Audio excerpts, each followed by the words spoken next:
23rd of February 2026, and many believe that the United States is going to launch a massive aerial attack against Iran within the next couple of days, or at least very soon.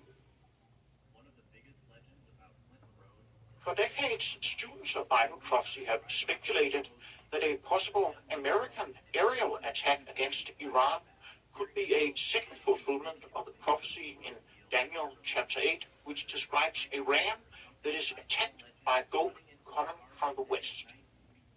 We quote from the book of Daniel, "I saw the ram pushing westward and northward and southward, so that no beasts might stand before him, neither was there any that could deliver out of his hand. But he did according to his will and became great. And as I was considering, behold, an he-goat came from the west on the face of the whole earth, and touched not the ground. And the goat had a notable horn between his eyes. And he came to the ram that had two horns, which I had seen standing before the river, and ran unto him in the fury of his power. And I saw him come close unto the ram, and he was moved with choler against him, and smote the ram, and brake his two horns. And there was no power in the ram to stand before him, but he cast him down to the ground, and stamped upon him. And there was none that could deliver the ram out of his hand. Therefore the he-goat waxed very great, and when he was strong, the great horn was broken, and for it came up four notable ones toward the four winds of heaven. And out of one of them came forth a little horn, which waxed exceeding great toward the south, and toward the east, and toward the pleasant land. And it waxed great even to the host of heaven, and it cast down some of the host and of the stars to the ground, and stamped upon them. Yea, he magnified himself even to the prince of the host, and by him the daily sacrifice was taken away, and the place of the sanctuary was cast down. And an host was given him against the daily sacrifice by reason of transgression, and it cast down the truth to the ground, and it practiced and prospered." Unquote. From Daniel chapter 8, verses 4 to 12. Dance is more than just using your body. So much of dance is in your expressions. Squinting has likely contributed to my crow's feet. My friends say I make this look a lot. Unquote. From Daniel chapter 8, verses 4 to 12.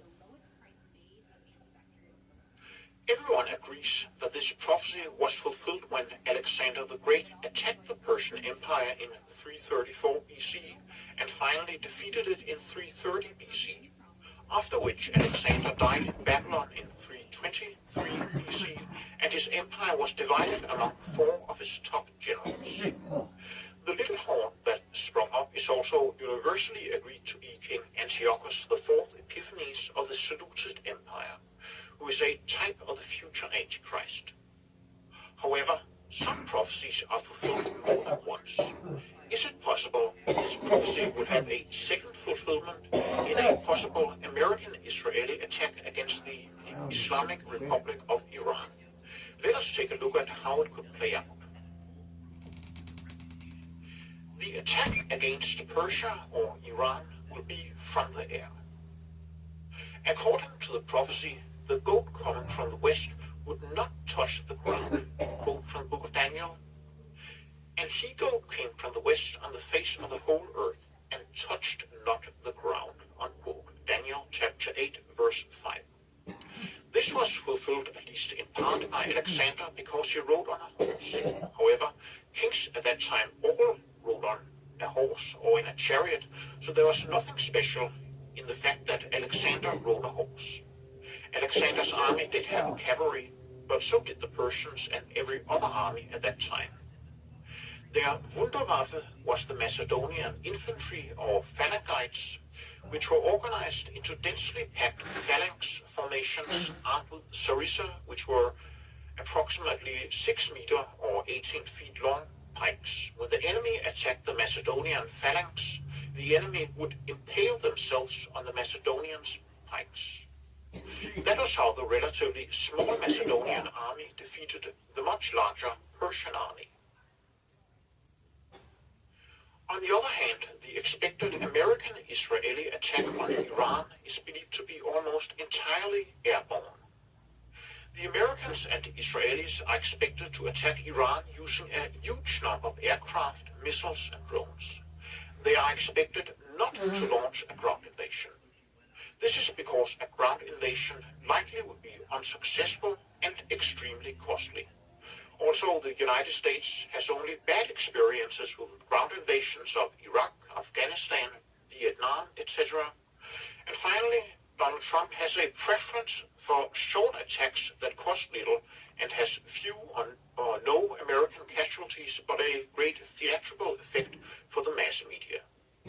A huge American-Israeli aerial attack on Iran would, therefore, fulfill the part of prophecy about the goat not touching the ground. Death of the goat. According to the prophecy, Alexander was the great horn that was broken after the Greek goat had destroyed the Persian ram. This was fulfilled when Alexander first defeated the Persian Empire and then immediately after died of fever or some other disease in Babylon in 323 BC. If there was to be a parallel to this in a potential American attack against Iran today, most would probably think it would mean that President Donald Trump would die immediately after the attack. The first problem with this identification is that Donald Trump is nothing at all like the military genius that Alexander was. There is, however, another part of America that is comparable to the power and genius of Alexander, and that is the US dollar. The US dollar has been the reserve currency of the world since the Bretton Woods Agreement in 1944.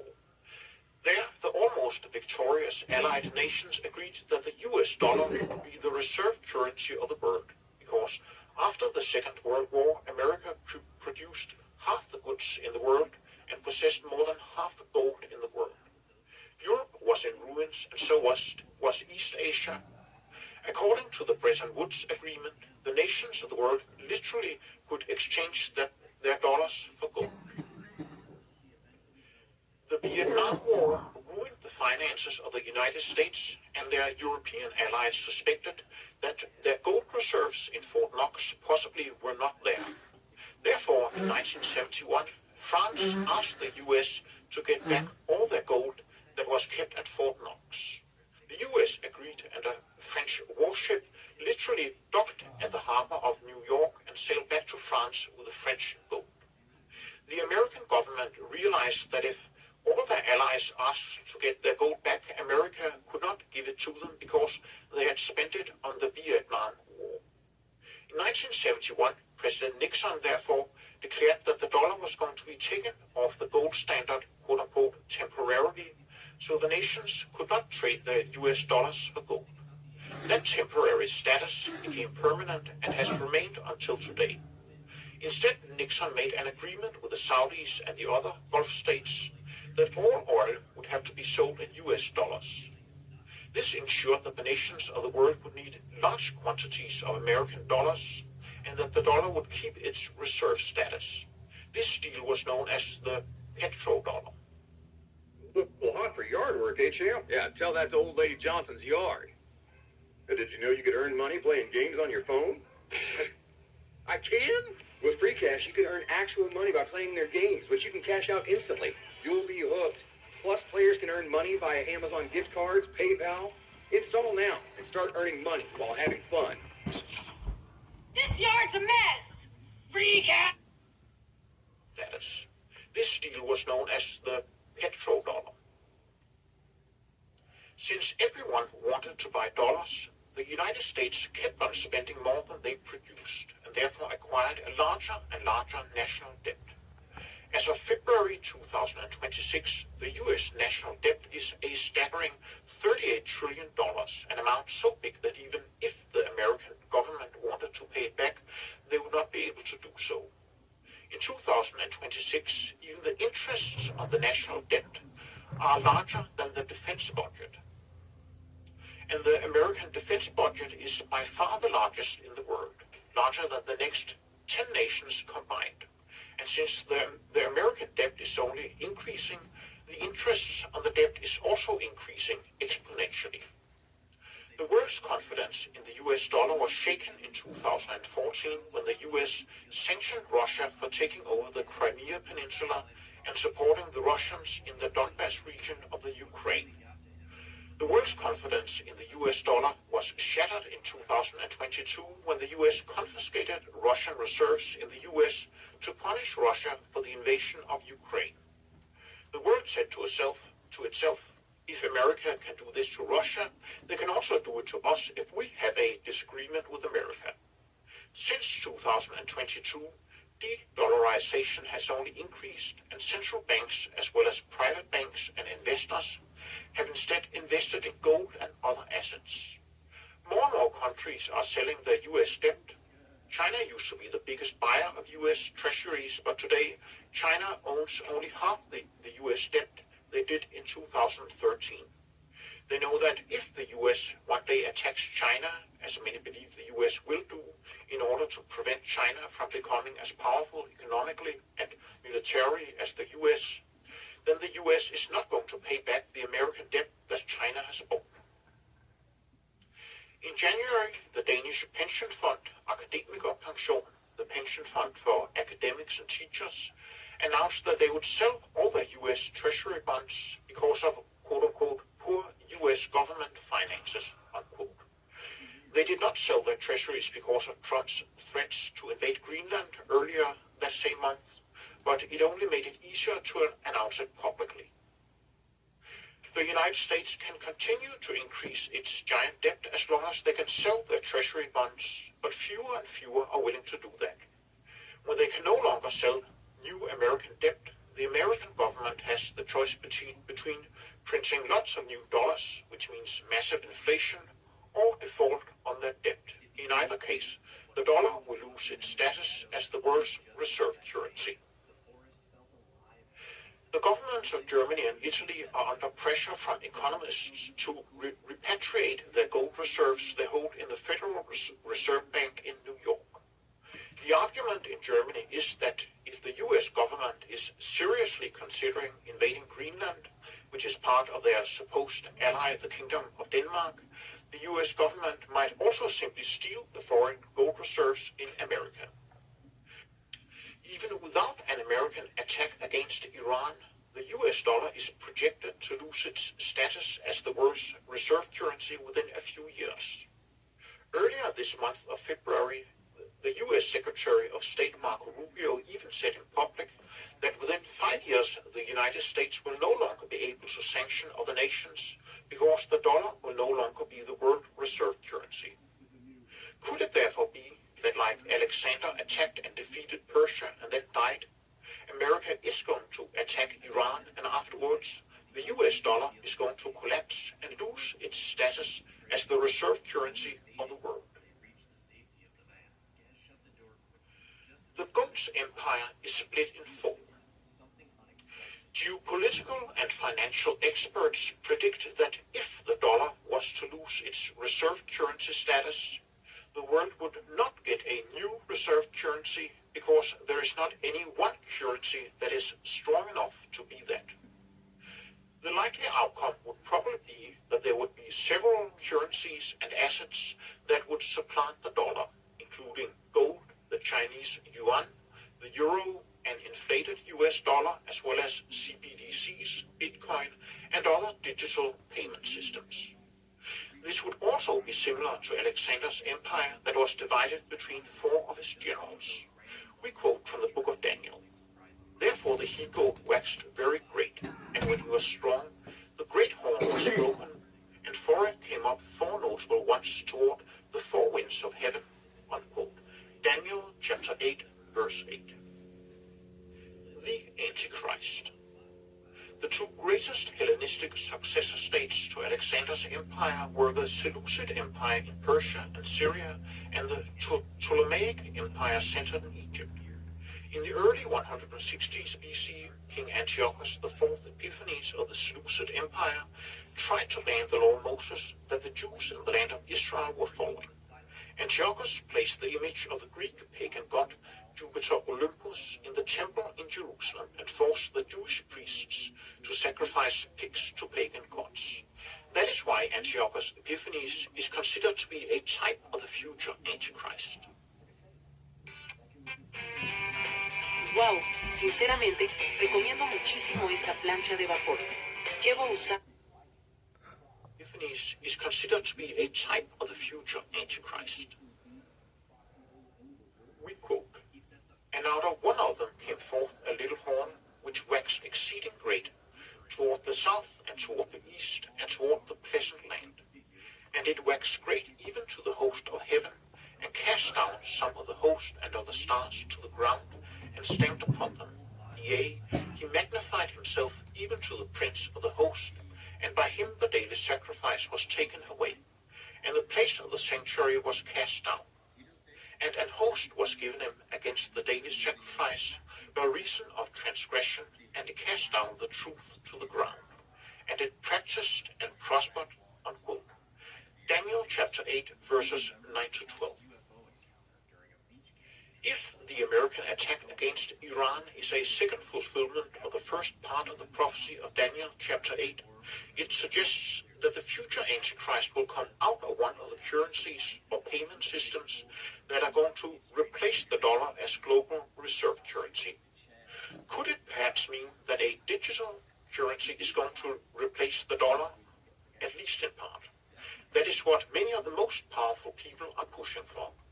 A digital currency would also make it much easier for the Antichrist and the false prophet to enforce the mark of the beast on the peoples of the world. We quote from the book of Revelation, "And he causeth all, both small and great, rich and poor, free and bond, to receive a mark in their right hand or in their foreheads, and that no man might buy or sell, save he that had the mark or the name of the beast or the number of his name," unquote. Revelation chapter 13, verses 16 to 17. The Temple Mount. Many Christians believe that there is going to be built a Jewish temple on the Temple Mount in Jerusalem, because the Antichrist is said to sit in the temple of God and proclaim himself to be God. We quote from the book of 2 Thessalonians, "Let no man deceive you by any means, for that day shall not come, except there come a falling away first, and that man of sin be revealed, the son of perdition, who opposeth and exalteth himself above all that is called God, or that is worshipped, so that he as God sitteth in the temple of God, shewing himself that he is God," unquote. 2 Thessalonians chapter 2, verses 3 to 4. There are strong forces in the state of Israel that would like to build this new temple.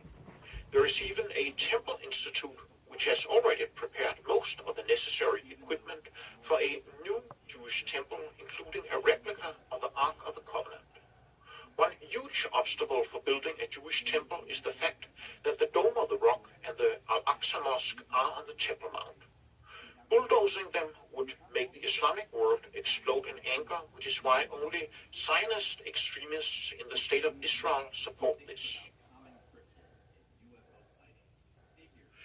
But consider this hypothetical event. Iran has consistently said that they are going to bombard the state of Israel with missiles and drones if Iran is attacked either by the state of Israel or the United States. What if some extremist Zionists have prepared for this, and when the Iranian missiles starts to hit the state of Israel, then these extremists are going to fire their own missiles against the Dome of the Rock and the Al-Aqsa Mosque and blame the destruction of them on Iran. Afterwards, they could start to build a new Jewish temple. And if you found this video interesting, you are very welcome to like it and subscribe to this channel. Most of the videos on this channel are about the lost tribes of Israel, and I've also written a book about that subject called The Lost 10 Tribes of Israel in Europe and Their Future Reunification with the House of Judah. That is 353 pages long. It was published 2 years ago in 2024, and you can buy it on Amazon. The price for the paperback version is $10. The hardcover version costs $17, and you can also get it as Kindle ebook for $2. And as I said said you can buy it on Amazon.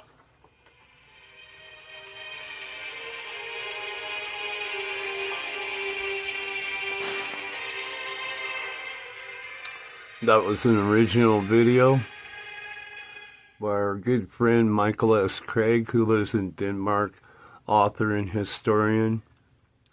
I urge all Americans an urgent message to watch this video, go into the Bible and study what he is saying here.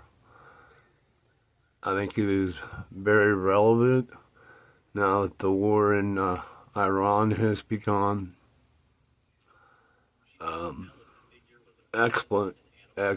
Explanation of the U.S. national debt and how we got here.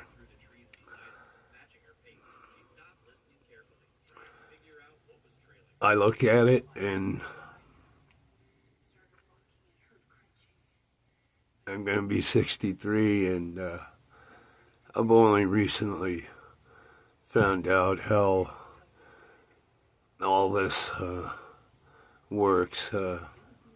20 years ago, 40 years ago, I had no understanding economically how these things worked and why the world couldn't be fixed. Well, there you have it. Michael just explained all of it. We're going to be going back to the basics, doing hopefully daily chapter readings of his book, The Lost 10 Tribes of Israel in Europe and Their Future Reunification with the House of Judah, as well as I'm going to premiere all of his videos on my channel, and I encourage you to watch all of them. Beyond even the Israelites, which is Michael's subject of interest as well as mine. He is a very learned man of the Bible, and he's done his studying, and God speaks to him. I know this to be true. And thank you for your attention to this matter. Have a blessed day.